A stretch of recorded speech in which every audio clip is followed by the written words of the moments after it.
Good morning, everyone. The Oscar Shortlist just released, and I have a very special guest today to talk Oscar Shortlist and to give updated predictions in actually all the major categories. He's the absolute GOAT of Oscar predicting on YouTube. I've been a longtime fan. I'm joined with Oscar Expert. How you doing, buddy? Oh, we're doing great, and happy to be on the Ryan channel. And for people who might be here who don't know Ryan, who are there because they saw my face in the thumbnail, Ryan has made some excellent Oscar-related videos, especially when it comes, we're approaching those wins and stuff. He's got is the mad scientist of Oscar season over here. So I'm happy to be on the channel. I genuinely think that the Oscars should give an honorary Oscar to you for helping keep the enthusiasm alive and the future generations. The Oscars needs you. So I really think they owe you an Oscar. Oh, that's overstating my importance. Sorry, I have to get my cat on here. No, it's okay. Bring him on. There's a lot of people on YouTube doing Oscars because of what you guys are doing. So yeah, in terms of entertainment and knowledge, it doesn't get better than you guys. So are you ready to jump into the Oscar shortlist conversation? Maybe we should talk a little bit about that. That just dropped literally 2 hours ago. Oh yes, very fresh. So what were your first initial reaction? Well, I was hoping to see, the thing I was hoping the most was to see the substance and sound. And we didn't get what we wanted there. It got into makeup and that was it. Right. I was hoping that, if we got 20 slots in score, maybe we can squeeze it in. But, the substance just isn't getting a ton of below the line attention from, critics, or I guess the Academy were a little bit in danger too. I don't know how that's going to, affect its overall chances, because it seems, if we're going off the Critics' Choice and Golden Globe, who are not Oscar voters, they embraced it above the line really well. So I'm still holding out hope in the above the line prospects for the movie. Do you think it's concerning? Is this something to be alarmed about with the substance in terms of Best Picture? Or do you think this is showing that it's maybe not a big contender after all? Or do you think that it's still a contender? I mean, it's decreased my confidence by single digit percentage points, which is, I wouldn't go that far on it. I'm not saying the substance is dead. I remember people freaked out because Everything Everywhere All at Once made 3 shortlists and not 5 shortlists. And they were saying that this can never win Best Picture. Right. So, I think that perhaps we'll just have to, consider the above the line and the below the line just pretty decoupled outside of makeup for this movie. But I still think it's going to do well at BAFTA. I don't see why not. And then, I think that Demi Moore's getting in at SAG. I hope it'll get PGA and DGA, but, we at least need PGA. Right. Yes. Definitely need PGA. So. Yeah, like you said, Everything Everywhere All at Once. That was missing visual effects, right? And sound.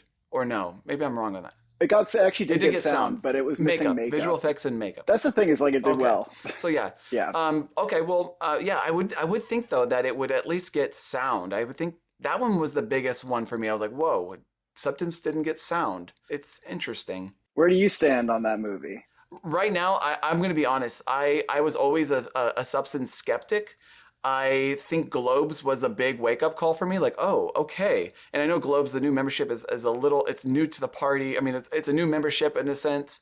So I don't know. It's a little too early to go off of. But when you, in your video on the Golden Globes, when you looked in the camera and you were like, the substance is getting picture, you right? That felt like it was to me, because I've been a substance skeptic for sure. So I hope that doesn't age poorly. That'll be silly for me. Right. I mean, I understand the skepticism though. Obviously, be skeptic. Right. But I don't know. It's a popular movie. A lot of people liked it. It's about Hollywood. It's got issues that they might like. So I'm still feeling pretty good. Oh, I mean, overall, the shortlist, other than the substance, the Furiosa didn't get anything, right? I mean, I was predicting a goose egg at the Oscars, but I'm shocked. I was like, yeah, I thought it was going to be like The Dark Knight Rises or something where it's just blanked, but I did not think it would miss every shortlist. That's insane. It goes from winning every award in the last time, and then this time it goes completely blank on shortlist. That makes no sense to me. Yeah, even Joker made it into sound. Other than the substance being kind of short, being snubbed a couple times, and Furiosa being goose egged, it's kind of went as expected, right? Yeah, I would say usually the shortlists have maybe 1 or 2 notable things, and then everything else is kind of just there, and it makes sense. I will say Alien Romulus did well, and I'm kind of Mm, like, might have to throw that in VFX or sound. Maybe it could. Also, right. I think Sing Sing, like, that was pretty good that it got score and song. That was pretty good. Wait, I didn't actually notice. So Sing Sing got score. I didn't Yeah, notice it that. made the 20. Yeah.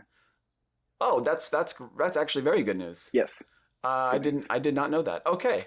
All right. Well, we should jump right into our first category. This is the big one, Best Picture. By the way, I have his predictions right next to me. I did. Hold on. Let me find it. Oh, here it is.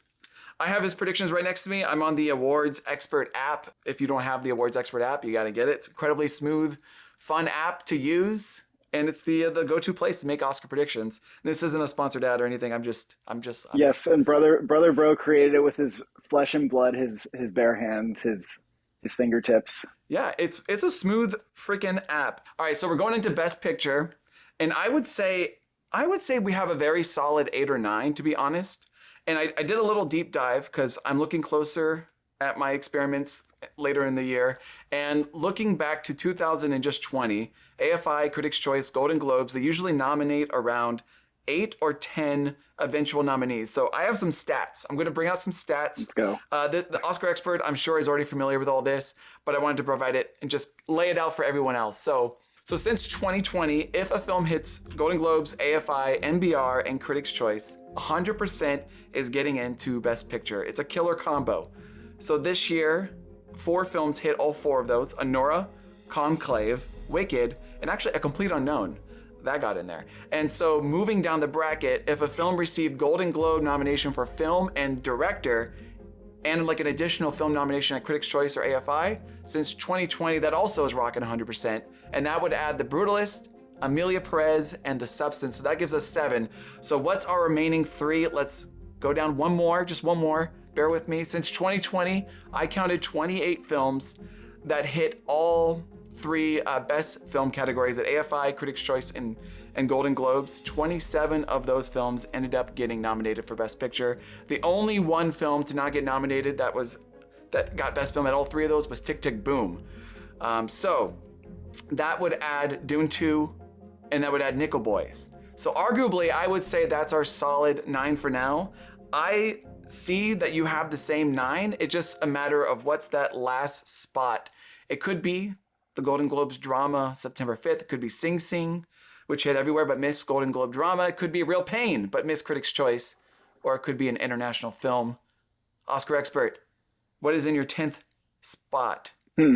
Well, you're making a good argument that A Complete Unknown should be my ninth spot. I guess the only thing I Okay. would say is I think A Complete Unknown coming out early, like sometimes it helps when the critics like the embargo is not up and people are excited about it. So Mm-hmm. I'm curious if we'll see like a sort of middling consensus form about the movie, but as it is a musical biopic, they seem to be immune to these anyway. So I do have that in. It's my number 10, but my remaining slot is Sing Sing. Sing Sing. So Okay. the Globes trashed it. They Yeah. did not care. This will live or die at SAG. Like if it cannot get SAG Ensemble or at Mm-hmm. least like two nominations. We need 2 nominations. You Just need Coleman Domingo is Clarence not good enough. and Coleman. Yeah, Yeah. Clarence and you need the ensemble would be amazing. Yeah. If you can get just Coleman Domingo and Clarence Macklin, I'd be a little nervous. But what this is not a birthday symbol. I don't know why the balloons came up, but if you can get something at SAG, then you're good. I still think Mm-hmm. I still have hope. I just feel like the movie on paper, like if you watch the movie, like that is right up the Oscars alley. It just makes a lot of sense to me, and I'm not giving up hope that it'll miss, although it's very low now. Yes, I was thinking, like, is Sing Sing? I know missing Globes is a big deal, but is it that big of a deal? Like, it feels like it was always supposed to be kind of an actor play from the get-go. Like, it was always supposed to be something that was going to be supported by the actors, and they haven't weighed in. And Golden Globes is 300 random journalist overseas. This is always going to be, I feel like, a movie that plays to America specifically and also actors specifically. So I do think it's not like a death nail for Sing Sing to miss Globes. It's not great. It's not great. No one wants to miss Globes drama, but I don't think it's the end of the world. I do think, like you said, it comes back at SAG. It's back in, and that's why I have it also in my 10th slot right now. Nice.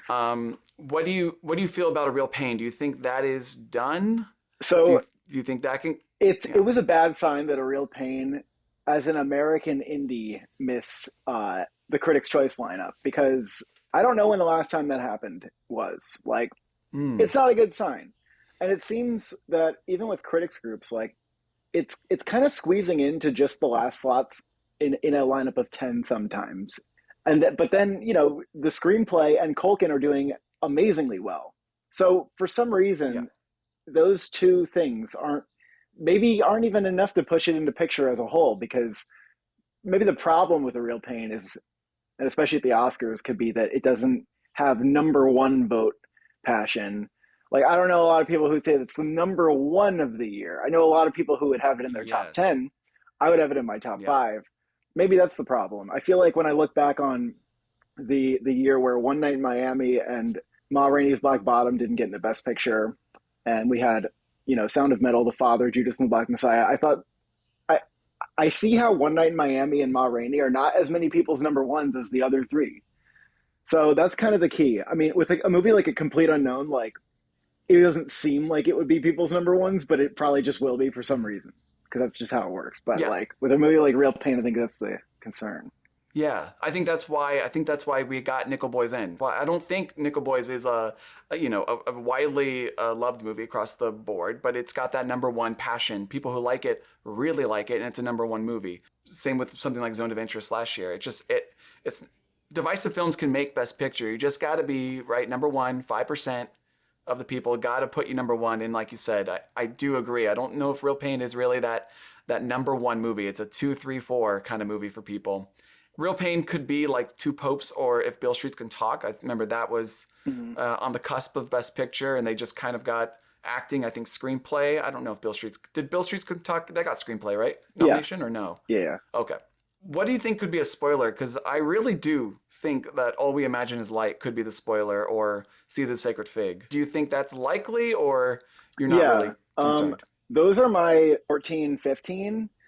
And Okay. I think that the path for the like surprise international film, the signs are like, some of them are sort of there, but I don't think they're Yeah. fully there for these movies. So Seat of the Sacred Fig, the best thing that's happened to it is the LA directors win.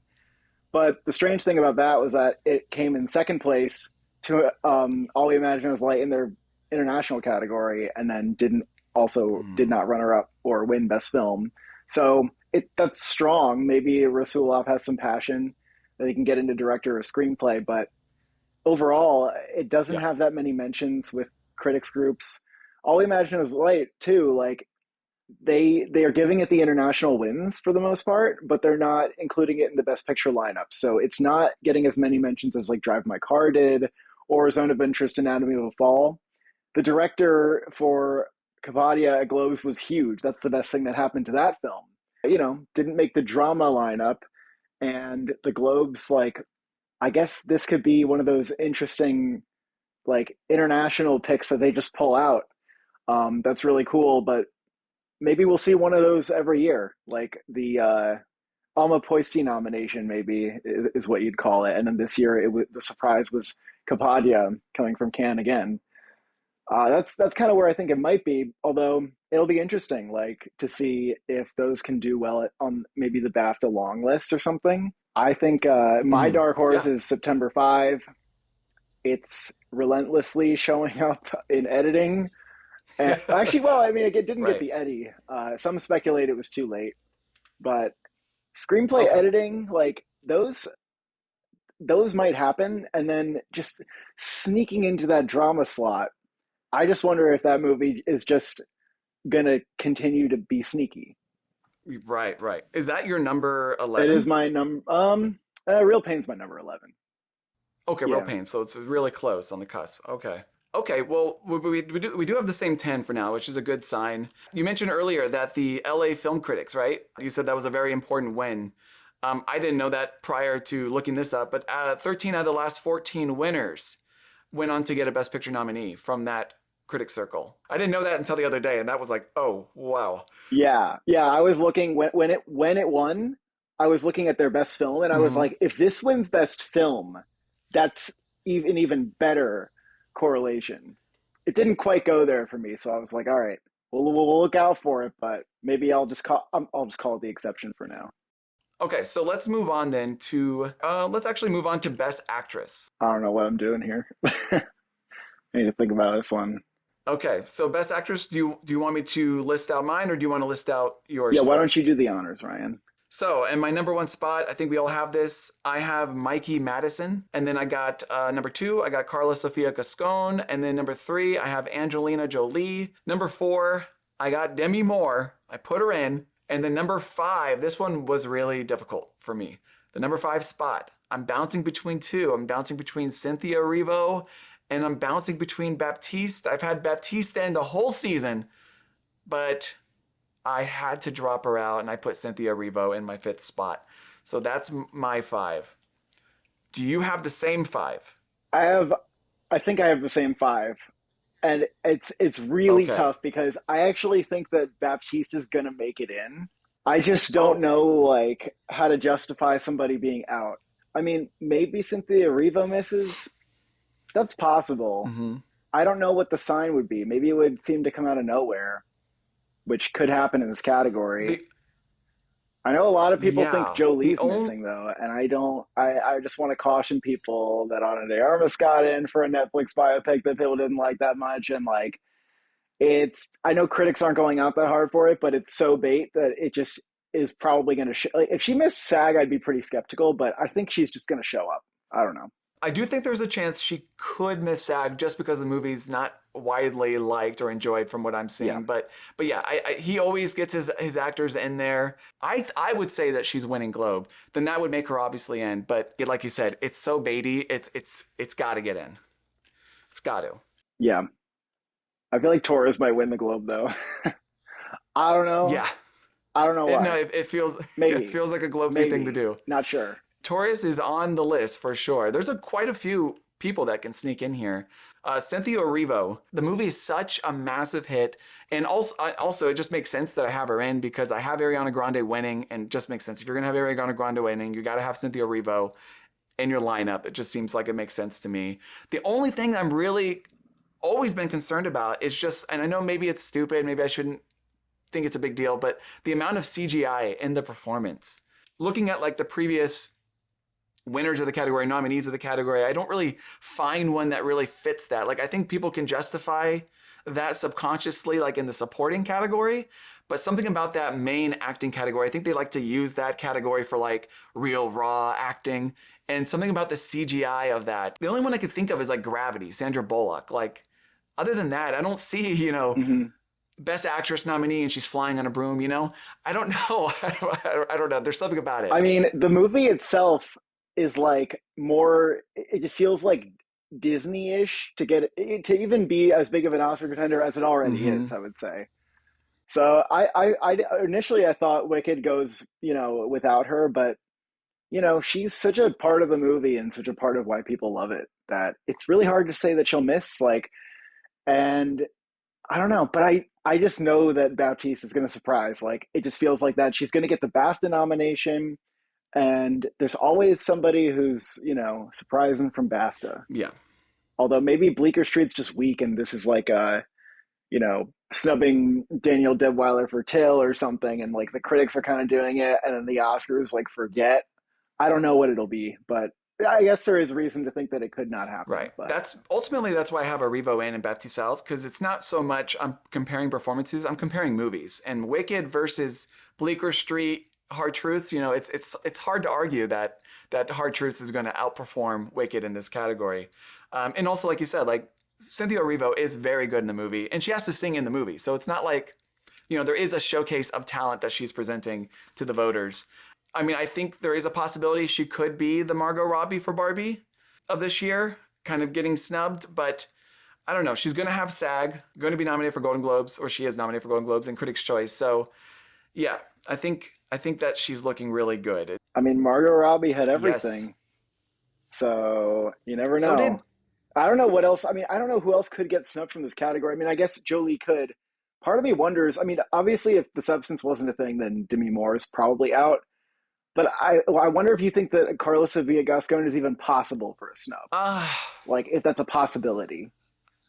Because I don't know if she solicits as much passion as some of these other okay. performers, but I just feel like Amelia Perez isn't actually going to miss nominations. Like it's going to check all the nominations Right. off. That one's difficult only because narrative.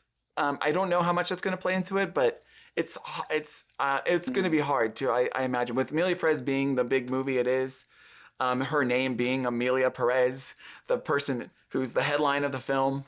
that's It's right. just I don't know. Like you said, like is there a possibility?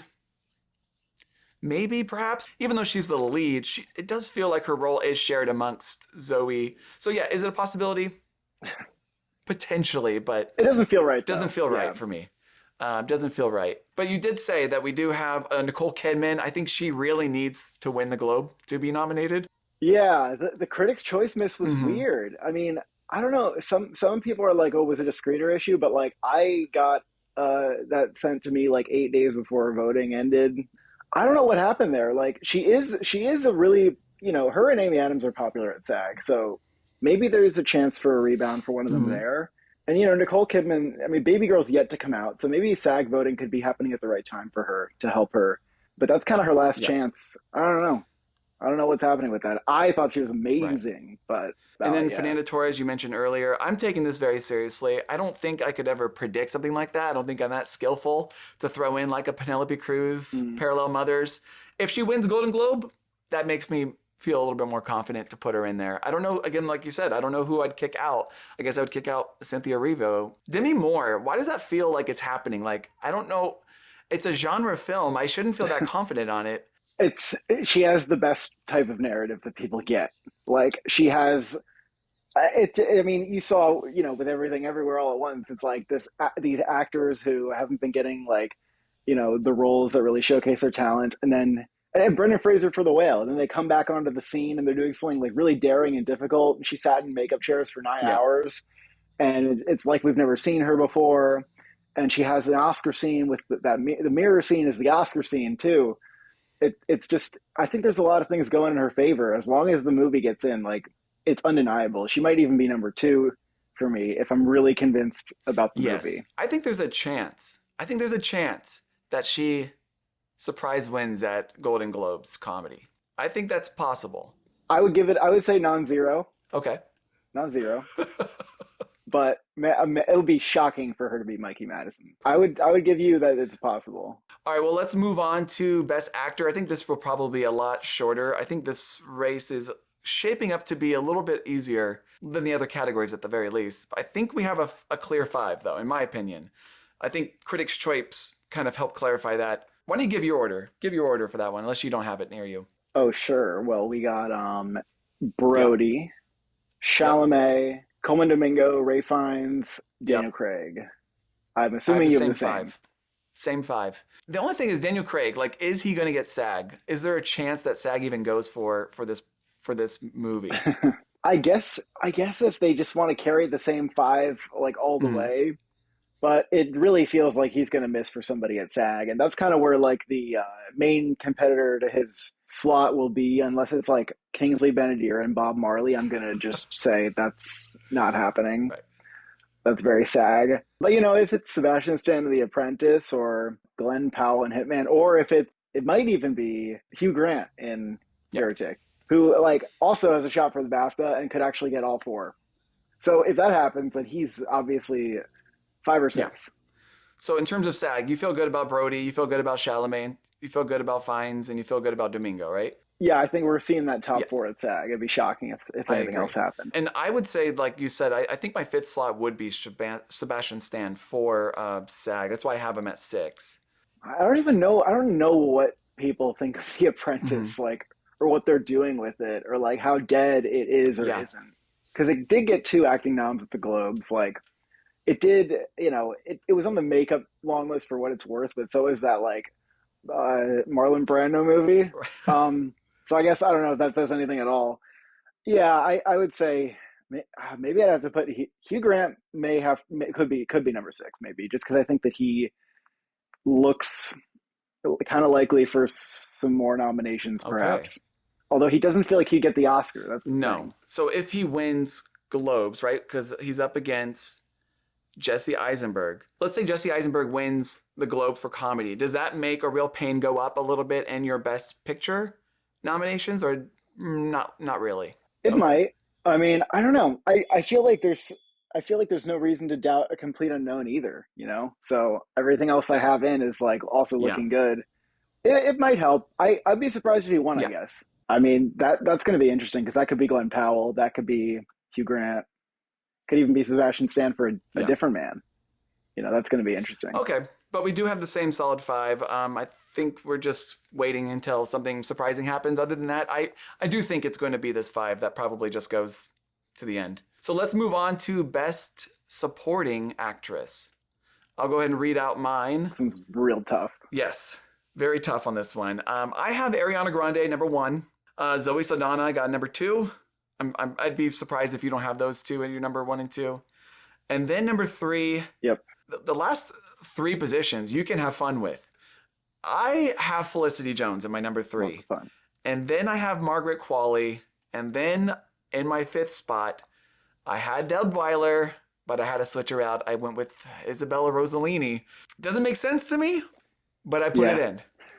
Yeah. You know what? Like, when I was at TIFF and I saw Conclave, and then she came out, Ray Fiennes wasn't there. It was like her, and it was the I don't know the character's name. And if I say who they are, it's a spoiler. Actually, that's how you know who I'm Right. talking about. That actor was on stage as Oh. well. And Isabella Rossellini talking about her character, and everyone was like, "Yeah, you know what? Like, you didn't have a lot of screen time. You fucking crushed it." And Mm. I was like, "Yeah, that's actually true. Like, this is a really, really good performance with a little bit of screen time, and so far she's doing well." And I think I think it's the kind of thing the Oscars don't mind that much doing with these low screen time performances. Like, they will nominate them. So I agree, she's in. Yes. She's doing well. She got Critics' Choice. She got the Globes, and I was curious. I did a little digging just to see because I was struggling putting her in, even knowing that she's getting all these nominations. I did some research. This is what I got. How many times has a supporting actress received Critics' Choice and Golden Globe since 2010? 58 Mm-hmm. times. So how many times does it lead to an Oscar nomination out of 58 times? It's led to an Oscar nomination 49 times. So 9 times they've missed. And out of those 9 times, 6 times, those films were not a Best Picture nominated film. Her being in a Best Picture Good nominated stat. film, I think, really helps. Yes, a lot. And she's campaigning. She's campaigning far more than Stanley Tucci. Yeah. I mean, yeah, I don't know if she'll get nominated Mm-hmm. everywhere because I'd be kind of surprised if that happened. But I think if she gets either SAG or BAFTA, I think Oscar's Okay. following up. Yeah, and that's ultimately why I have Deadweiler out. It's not going to be a Best Picture nominee. And so it's just a matter of priority in the screener pile. You know, I think that's what happened at Golden Globes too. I think they're just prioritize the movies that people are talking about, and that's what happened. That's how it came out, you know? It's so similar to what happened with Till because the Golden Globes snubbed her, and then everyone else went for her still. Like, I think she actually might still get SAG because they've liked those August Wilson movies. Mm-hmm. In fact, if I recall, all four actors nominated from the previous two won the SAG award. So, and they were all nominated for ensemble. So, if she didn't make SAG, it would be like the most RIP. Yes. But I do think that it makes sense that she'll miss. Like, it just feels like she had to get in everywhere in a Yeah, way. I agree. It was an uphill battle to a certain degree. And yeah, I Unfortunately, totally agree. Like SAG, if you had told me what's one nomination that Deadweiler can count on, I would have said SAG. But I will say though, even with that being said, this movie does feel like the least buzzed and talked about out of those three August Wilson movies. And in terms of dynamite performances, I think the by reputation far. of Fences and reputation of Ma Rainey, I think the performances were being talked about a little bit more than this one was. Yes, and the actors were higher profile, I Yeah. think. So I agree with you there. I do have Felicity Jones in, even though she's not getting embraced by like critics groups very much for no reason. It's just one of those things where like I don't know how to like reconcile that with the performance that I saw in the movie, and I'm just hoping that critics are being weird. I don't know what else to say. I feel like she has to get BAFTA, and maybe she'll get some for SAG. I might even predict that, but I don't know. I think that she'll be saved. I don't know. Missing Critics' Choice. That's insane. I do think she could miss SAG just because of the type of movie it is. I If agree. critics didn't go for Felicity Jones, I don't know why SAG would kind of come in. But yeah, I still, even with her missing Critics' Choice, even if she misses SAG, I still feel like BAFTA is going to put her in. And I do feel like it's Yeah. kind of Academy taste. If I'm wrong, like I want to be wrong. Like whatever. Like she should be in. I'm putting her in. If I'm wrong, whatever. Like that's just all. I'm not gonna. I already got Isabella Rossellini in. I don't need to, kick out Felicity Jones on top of that. So Yeah. I mean, so I think Quali is like, I'm super tempted by it. I think there's a decent shot that she can get SAG. I would predict her. I'd even predict her for BAFTA. So I should probably put her in because I'm predicting her for everything right now. But what's so the you have pause? Quali out, and you have. Is it Taylor? Do you have Taylor? I just I don't know. We'll see what I have later on, but like I still have Ingenue Ellis in Okay. because I just I just see that as making a lot of sense. I just see the performance as being supporting actress worthy, part of Nickel Boys. I mean, it's very well possible that like Nickel Boys just doesn't get an acting nomination and its package is cinematography and then like picture director screenplay, but they are advertising her a lot. The new trailer puts her like Mm-hmm. it makes her look like she's basically the main character. I've just seen a lot of advertising materials with her, and I think they're going for it. I also expect that it'll be just Critics' Choice that she has at the end of the day with the precursors. Like, I don't think BAFTA and SAG are as likely to go for her as the Oscars, but I don't know. Maybe I'll cower out because it might be hard to predict her, especially if somebody like Margaret Qualley has everything. But right now, I just feel like she would get Mm-hmm. in. I don't know. The Margaret Qualley thing doesn't entirely make sense Mm-hmm. to me. I agree. I actually it makes sense in this way. It's like, like Demi Moore, like it's a daring performance, a lot of hours in the makeup chair and whatnot. And also Margaret Qualley, like well respected actor by now, makes sense for her to have this moment. But for some reason it feels like a thing that film Twitter wants to happen, but it's actually kind of happening. I don't know how to Yes. put that. I guess the substance as a whole is kind of like that Mm-hmm. too. Um, yeah, I don't Yeah, the know. substance as a whole. It's like We'll it's see. either I you're might a be believer wrong. in the substance and you think it's going to overperform, or you think that Globes just went Globesy and got weird, and Critics' Choice were always going to like the substance, and then from here on out we're going to see nothing for the substance. That could happen, I think. Well, I think we could see things for the substance. I never, early on when I was wondering about the substance as Best Picture, I was like, that doesn't include Margaret Qualley. It Right. just doesn't. Right. But I guess it does. I don't know. So I don't know. My gut says Ingenue Ellis though, for now. Yeah, But it's close. I do see Anjanou Ellis as being a possibility. Only mostly I should probably have her in my number 6.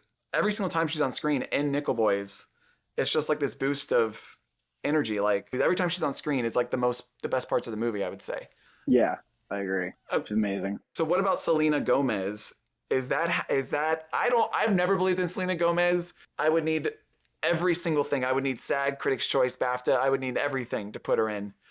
It feels so Yeah. Jennifer Lopez Hustlers to me that I just don't see it. Yeah, I mean, on one hand, I want to say like we can't underestimate Amelia Perez anywhere Mm-hmm. or Netflix's ability to get a whole, Santa's sack full of nominations. But I just don't think so. It's too crowded. Like, sure, she got into Golden Globe. Like, she was gonna get something. She might even get SAG. Yeah. I might even predict her to get SAG. But Oh, like, I have her in for SAG. I don't think. I think BAFTA and Oscar are just not gonna do it. No, I don't think so. They're just gonna gatekeep that. I think so. I think so. I'd be surprised. All right, but let's move over to Best Supporting Actor. I'm sure we have the same, at least top 2, but there's some flexibility, I think, to be had in the rest of them. So why don't you go ahead and read out your supporting actor, and then we'll get into it. So I have Kieran Culkin at a number 1. I'm curious if he really can be the first actor since Christopher Plummer in Beginners to win this category without a Best Picture nomination. Oh boy. Maybe, or it just has to like translate to, it just has to hop on over perhaps to Guy Pearce because we all remember what happened with Sylvester Stallone, although his precursor run was much more choppy, or at Mm-hmm. least as far as we can tell now. Guy Pearce, number 2. Yuri Borisov is doing very well and seems like the kind of thing that would make it into the Oscars. And surprisingly, he might even make most, if not all, of the precursors. Mm-hmm. Clarence Macklin, who like, let's hope, let's hope that he doesn't, miss, and that SAG and BAFTA can embrace him. I mean, maybe BAFTA doesn't even have to, and SAG, as long as SAG does it. And I have Edward Norton in Complete Unknown. Oh, it's your snubbing Denzel. I'm snubbing Denzel. Oh, you motherfuckers. Okay, I'm putting cases on all you bitches. Huh? You think you can do this to me? Okay. It's mostly because his movie's not in Best Picture. Yes. And I know that he's Denzel Washington. He can overcome such a thing. But Gladiator 2 is just kind of weak. Like, I don't know. I feel like he's great in it. Like, he actually deserves it. I just think with the movie being weak and with everybody else making a lot of sense, I'm putting him at number 6. Okay. I'm winning anyway. I'm winning. I'm winning any motherfucking way. I can't lose. All right, I have a stat to scare you for Denzel. You ready? Yeah. So since 2010, you said it earlier, 77% were Best Picture nominees. So that's what you have in your favor. 77% of the nominees were Best Picture since 2010. Gladiator 2 is not going to make it. All right, but Washington is likely to get SAG. You think so? Yeah. Okay, so then he'll have Critics' Choice, Golden Globes, and SAG. So since 2010, 93% of the time this leads to a Best Supporting Actor nomination at the Oscars. Okay. And do you happen to know if the times where it didn't happen, if they were in a Best Picture movie? They were not. Every time? Or was it like one or two? So there's been 44 times that an actor in this category since 2010 got Globes, SAGs, Critics' Choice. 3 times that didn't cross over to a nomination. Those 3 films were not Best Picture nominees. Timothée Chalamet, Beautiful Boy, Michael Shannon, 99 Homes, and Daniel Bruhl for Rush. Michael Shannon got all that? I think he did. I think SAG was insane that year. I just forgot he got so many nominations. Wow. Yeah, that's wild, right? I don't even know if I've seen that movie. I mean, look, him being Denzel Washington, it might be unwise to say that he doesn't get in. But I don't know. Unless it's obvious that Sing Sing is going to miss or something, I don't know what to do with the 5, because I'm assuming like you may locked. have Norton out. I actually have Norton in. I have Macklin out. Oh, do you have... I know, it's Wait, heartbreaking. And you have Sing Sing like at number 10 in picture right now? I have Sing Sing in number 10. Yeah. Does that not make sense? Well, it could happen. I mean, with the number 10 slot, the interesting thing is that a movie can get in off of like the skin of its teeth, like how Women Talking missed score and only got screenplay, but still managed to get in. Like that kind of thing could happen. Yeah. So I wouldn't say, yeah, I don't know. I guess I might be a little too hopeful about Clarence Macklin in this category. I just feel like his narrative is so great, and he's campaigning, and it feels right to vote for him. I hope so. This is the thing I'm struggling with. I'm struggling with Borisov. I think Anora is winning Best Picture, so it just makes sense for me to put him in there. He's got Critics' Choice. He got Globes.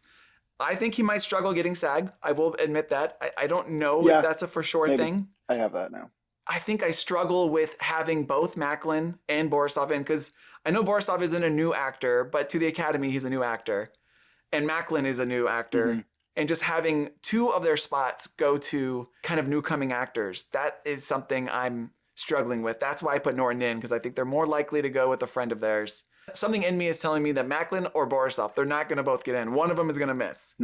That's fair. I haven't looked at, because they are like new faces for the most part, unless people have seen Compartment Number 6. If SAG gets Macklin, Sing Sing, ensemble, and actor, I'll just put in Macklin and I won't even worry about it. Oh yeah, I agree. If I got all those, he'd be in.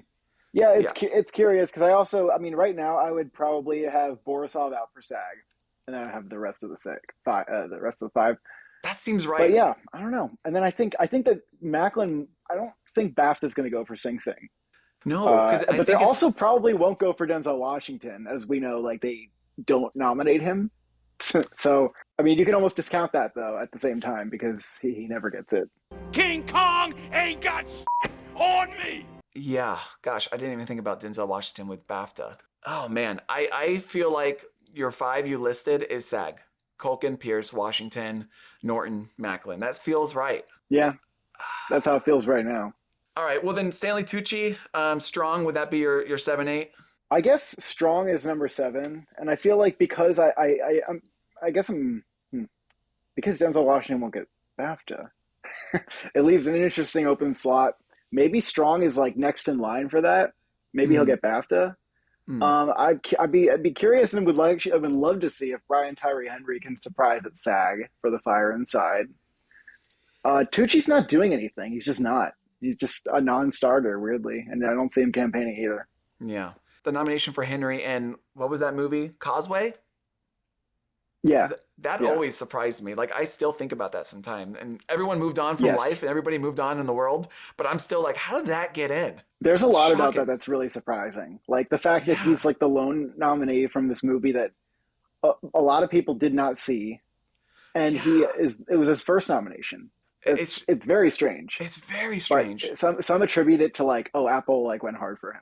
But let's move on to, Yeah. I don't want to hold you too much. Let's move on to Best Director.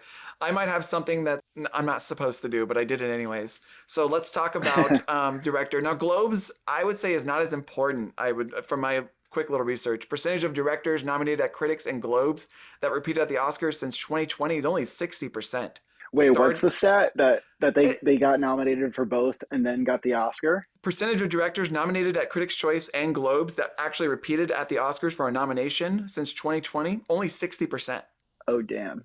which is kind of They wild. they do be going international. They They do. do be going for the interesting picks here, don't they? They sure do.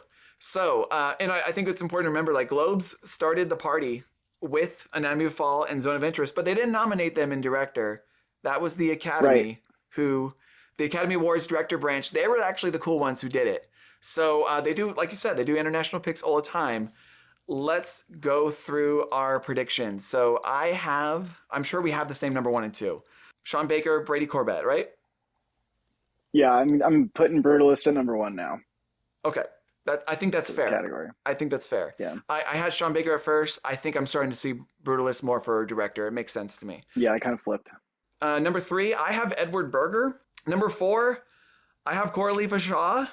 And then number 5, I have Muhammad Rasulov, which means I have Jacques Audiard being snubbed. Oof. Really? I know. And I what see, makes you think he would get snubbed? I see your disappointment already. Oh, it's not me who's disappointed. It's just That would be a great, depending on who it's for.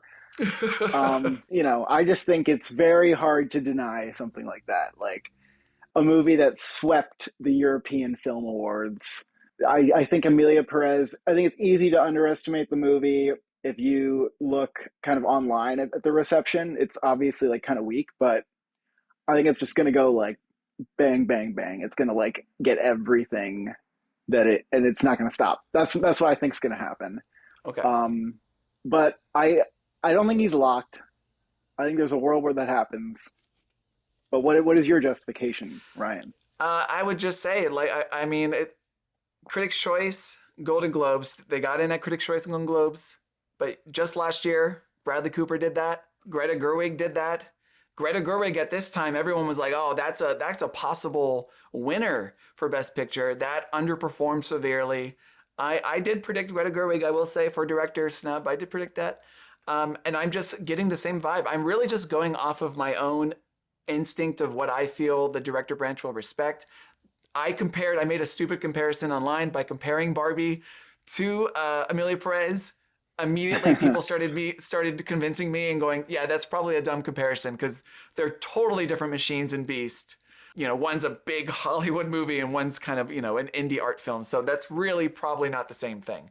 But it is kind of like Maestro in a sense. The reviews, like you said, they're not stellar. Maybe that shouldn't be something that we looked at. But with a picky director branch, as picky as they are, 71 on Metacritic, 3.1 on Letterboxd. That's what it has currently. I know we've seen a few sneak in with a lower Metacritic score. Triangle of Sadness did recently, but Amelia Perez would be the lowest Letterboxd score in director since Letterboxd has been around. Even further, I stopped looking because I couldn't go back farther enough. Oh, true. Yeah. Because the 3.1's bad. What about, Yes. No, Vice isn't that low. Yeah, I think you're right. Yeah. Joker is at a like 3.8. forever. Yeah. Triangle of Sadness, 3.7. That's good, The yeah. lowest is Belfast, which that was a pretty big contender. But yeah, Belfast was Is a 3.5. Vice not the lowest? Let me check Vice really quick. I think Vice is like a 3.3 or 2. Okay, let's check. Vice Oh, it's is 3.4. Okay. 3.4. No, see, this is why you're the Oscar Not expert. too shabby. Belfast is not the lowest. Vice is the lowest at 3.4. Other than that, I'm going to say I don't think DGA is a sure bet either. I am predicting him for DGA. Okay. I think there's a real big possibility that he misses DGA. Since 2010, only 2 foreign language films cracked DGA, Parasite and Roma. To me, it's like Emilia Perez isn't playing to the same taste, I guess, as maybe typical international film, where it's kind of like this crowd pleasing movie that was really, really highly ranked at TIFF. And that's where I feel like that's like the guilds. It's and it is bold and audacious for better and worse. Mm-hmm. And I would say DGA there's some appeal. It could miss, but even then I'd be like, well, that's a Cannes film. Like that's a Cannes winning film from a director who won like 2 Palms, well respected. Although I could imagine though that like a lot of Audiard fans are like, we don't like this from you. Actually, like we would have loved to nominate you, but this isn't it for us. Although I don't know. That's my thinking is that, I mean, I could be wrong. Look, if it gets everywhere, I think if Emilia Perez wins the Globe comedy, then I just have to wake up and do it in and just put it in there, you know? I do think that the tonal shifts in Emilia Perez, I think the direction specifically is probably one of the film's flaws, if you're asking me. Oh, yeah. So I don't know if the director branch is going to look at that. Like you said, he is a respected director, but will they, and he's never been nominated before, right? If I'm mistaken? No. Okay, so he's never been nominated before, so they're going to nominate him for arguably his weakest film? I don't know. I mean, it could happen. It could happen. And especially with a big popular movie like this. Right now, I know that it's an outside pick, Jacques Audiard, but I'm snubbing him. And I will put him back in. If it wins Globes, which is crazy because I'm actually predicting that Emilia Perez is going to win the best comedy movie. Yeah, so it makes no sense. Oh, no. So. Over Nora. I think so. I think it's going to be like Barbie and Poor Things. I think it's going to go to Emilia Perez over Nora. Okay. But yeah, so it doesn't make sense because if I'm predicting that and comedy, then obviously I should have Audiard. Well, so I understand you because there are so many contenders in this category that you have to make brutal snubs. Another brutal snub that you made that I've also made that, you know, some probably aren't willing to make just yet, but it's impending is Denis Villeneuve. Yep. I mean, missing the Globe sucks for him. Yeah. And so far the movie is showing signs of being like a 6 or a 7 in Best Picture, not even like a top 5. So I'm concerned about that. I think that the steam, it's just other movies have like this rolling momentum, and this movie is like, oh yeah, we'll include that because it was good from early in the year. But people were freaking out early in the year. They're not freaking out anymore. So no, I know. If they did it once, they'll do it again.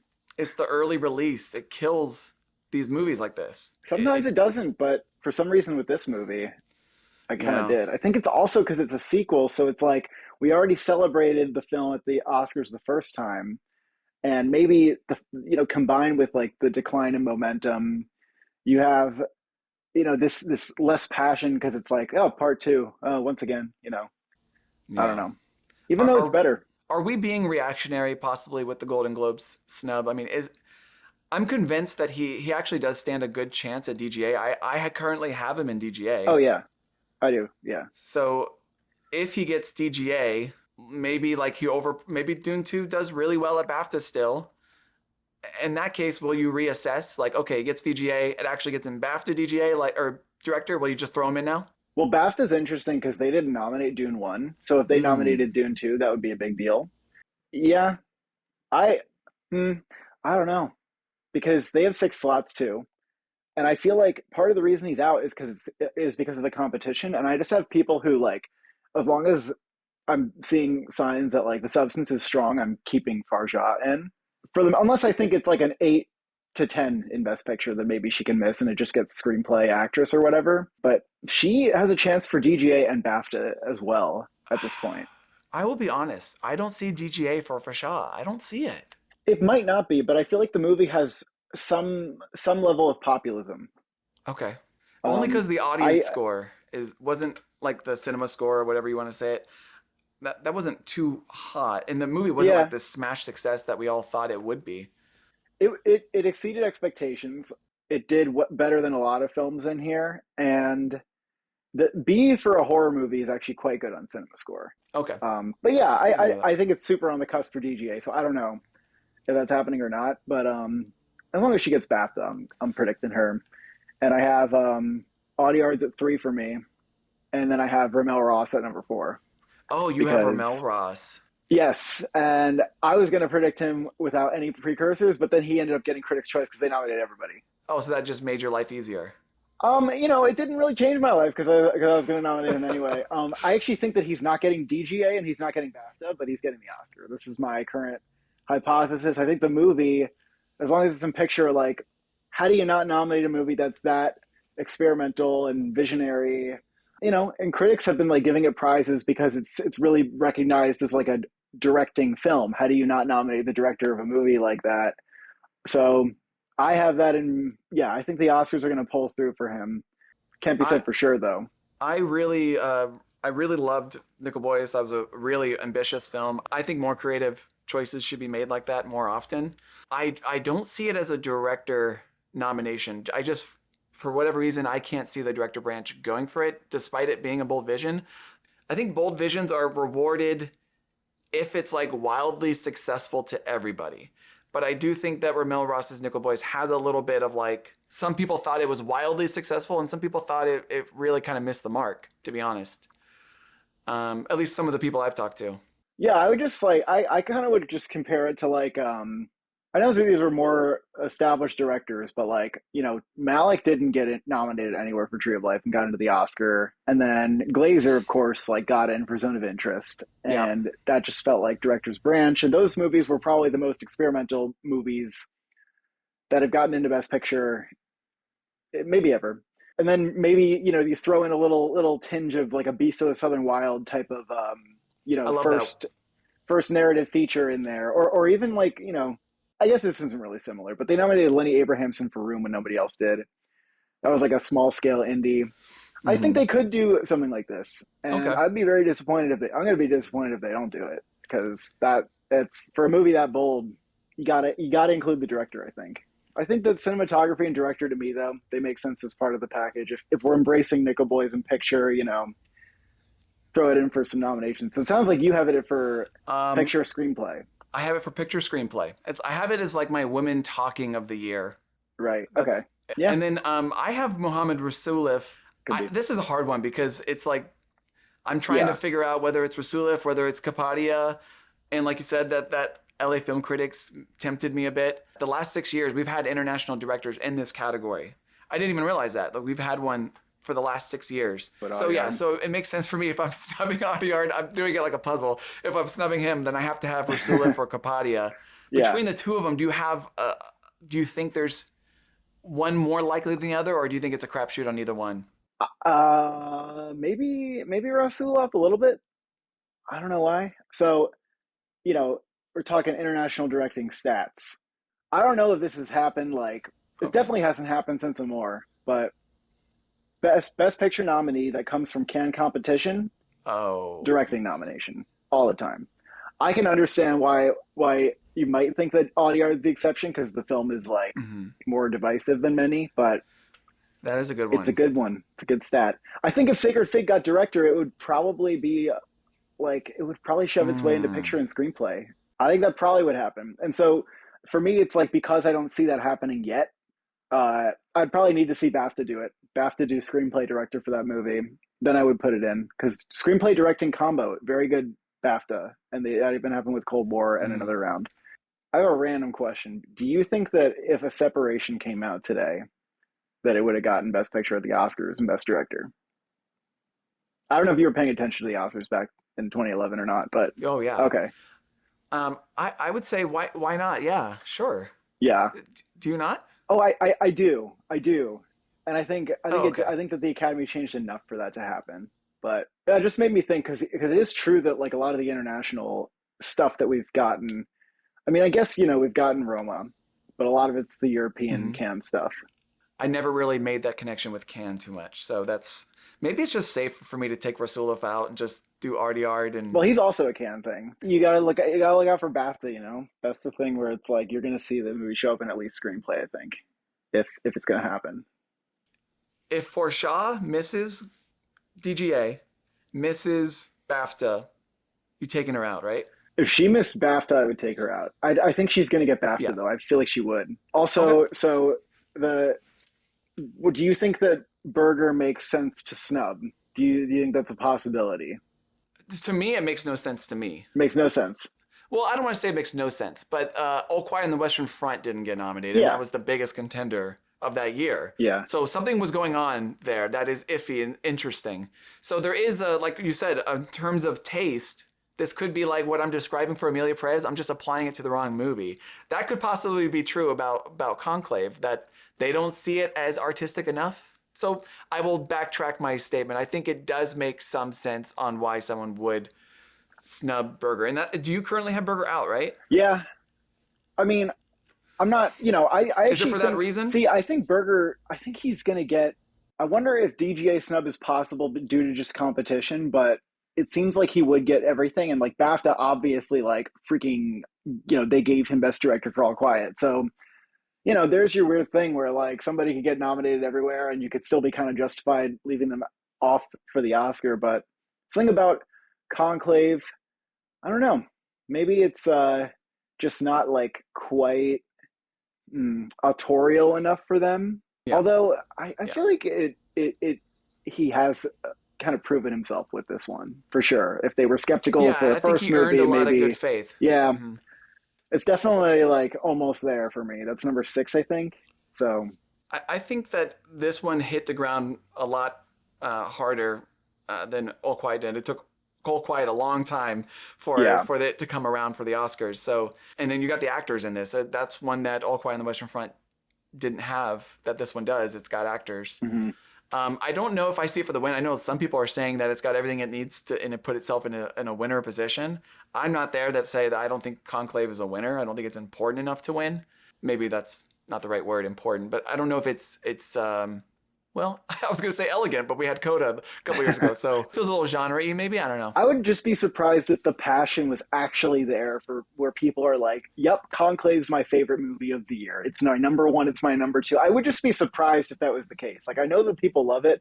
I think it's a very good movie, but I feel like it's more like a solid movie rather than like, oh, like that was the movie that bowled me over. Like, it's definitely not a tearjerker too. Like, so I think it could. The path is that it has a screenplay win that's kind of almost handed to it. And then it could win SAG Ensemble. And if it had those, if it won SAG Ensemble, I would definitely raise an eyebrow. And I think that if it is like top 3, then I think Berger makes sense. If you think it's top 3 or top 2, for sure. Yeah. Maybe it can win editing too, because I don't know what's happening there. I kind of even think it's winning score. I think The Brutalist should win, but I have to be honest, I do listen to that score. And on its own, especially Conclave score is pretty fun to listen to, I will say. Yeah, 2 in a row for Volker. That'd be kind of nuts. I know. All right, cool. So we talked about nominations. If you had to guess right now, like, who's your predicted winner and picture? Well, I think I'm still going with Honora. Like, I know a lot of people are kind of losing faith. They're like, well, it doesn't seem like a runaway. It's definitely not a runaway, But we have the screenplay win is seeming secured. Mikey Madison's looking pretty good. And so I think it's checking off a decent amount of boxes. So I do have Honora at number 1 still, but it could go a lot of ways. I do have Honora for Best Picture. I'm a little concerned about actors, whether they're going to fully embrace it. Like, there's a chance that Honora misses SAG Ensemble, right?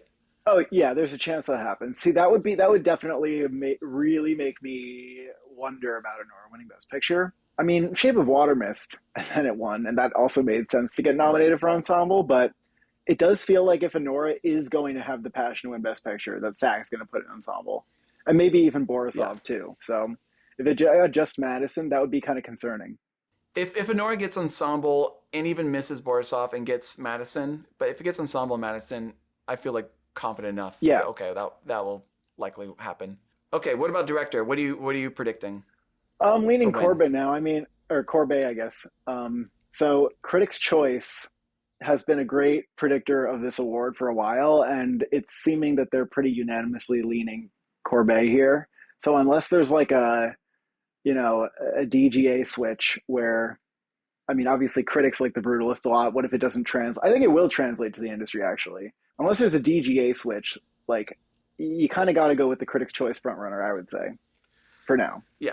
And I'm seeing people who are predicting Conclave for picture at Globes. For me, I think it's definitely Brutalist. Yeah, I think both are possible, but I'm leaning Brutalist. Although I could see it. I could see that. But yeah, Brutalist, because at the Globes, I feel like they could go Adrian Brody and Corbet and director, and maybe even score. So that's a great package if they do all that. Okay, so we're doing the same director, and then for actress, what do you got? Mikey Madison. Me too. Like, out of all the Honora possibilities, I think that one is the most confident. Maybe screenplay, but I feel pretty good about that. Yeah, I mean, it's rare for someone who's such a new, fresh face and so young to win, but who's the formidable challenger? I'm not seeing it yet. Exactly. Step up to the plate, like whoever the challenger is. It could be Demi Moore. Cowards. Come on up. And then supporting actor, what do you got? Hesitantly, Culkin. I mean, he could do it. He could still even win without the movie, but I have Culkin. I'm going with the Critics' Choice eventual quartet. All right, and unless something happens in actor where they give it to like Colin Domingo, but it doesn't feel right to do this. Doesn't feel right to go with the obvious critics frontrunners, but here I am. He's shaping up to be one of the more consistent winners out of all the acting categories, actually, surprisingly. Yeah, him and Madison are, yeah. And then supporting actress, are you doing Saldana or are you doing Grande? Doing Grande. I think it'll be interesting, though, because, for example, the Golden Globes obviously like Amelia Perez more than Wicked, and that might have to go to Saldana for that reason. But and then BAFTA will probably also, I think, favor Amelia Perez. But then SAG's going to love Wicked. So, like, that's... Oh, they're going to love it. And I feel like the Oscars are going to like Wicked, too. But they might like both. So, it actually could be interesting. I think Grande's winning SAG, for sure. Yeah. I completely agree with everything you just said. BAFTA, potentially Saldana. Globe, Saldana. Or Felicity Jones for BAFTA, even. Who knows? Oh, please. That would be a wonderful way to counter what the Critics' Choice have done to her. What about actor? Who do you have for actor? I got Brody because I'm just hoping they'll pull through for the best choice in the category, which is a dangerous thing. I mean, maybe Timmy wins SAG, and I'm like, oh my god, dang it! But he's really good in the movie. I just want Brody. Okay. Yeah. No, I think Chalamet is a potential spoiler for SAG, but I do have Brody as well for the win. Mm-hmm. Tom O'Neill from Gold Derby, he always used to say the thing about I can't remember what the phrase was, but essentially it's about how they don't award young, attractive males. Yeah. Maybe if Timmy was a woman, they would give her best actress. All right. Well, those are our predicted nominees in all the major categories and our predicted winners. I want to thank Oscar Expert for talking Oscar predictions. This was very much a bucket list item for sure to have you on. So what do you have coming up for your channel in the next coming days? Probably predictions soon, I guess. You got to put out predictions because then you got to be in for the long winter where nothing happens until early January. So might have to do that. But those have been spoiled already. We already know what I'm predicting, unless I change my mind. So you got to tune in anyway. I'm sure every single person here is following Oscar Expert already. If you're not, obviously you got to go to Oscar Expert, follow him, and download the Oscar Expert app. It's amazing. And other than that, I want to thank you so much for coming on. I really, really appreciate it. It's a dream come true to have you on. Yes, thank you, Ryan. And this was even higher on my bucket list, I can assure you. So, well, thank you. I appreciate that. Well, it's good talking to you. Yes, you too. Well, that was great. I enjoyed it. I hope you enjoyed it. I want to thank Oscar Expert for appearing on the channel. I actually forgot to thank him for a shout out he gave me with Matt Negley on his channel. Do you know Ryan Casselman? Yeah, I love Ryan. He does great videos. He does a very detailed videos. Subscribe to good After Effects in his videos too. My mouth hit the floor when I saw that, and having him on this channel is even more mind-blowing. So thank you so much, Oscar Expert, for joining. And if you want to see more Oscar-related content, feel free to hit the subscribe button down below and follow me. Letterboxd, Twitter, links in the bio. Until next time, I'll see you at the Oscars.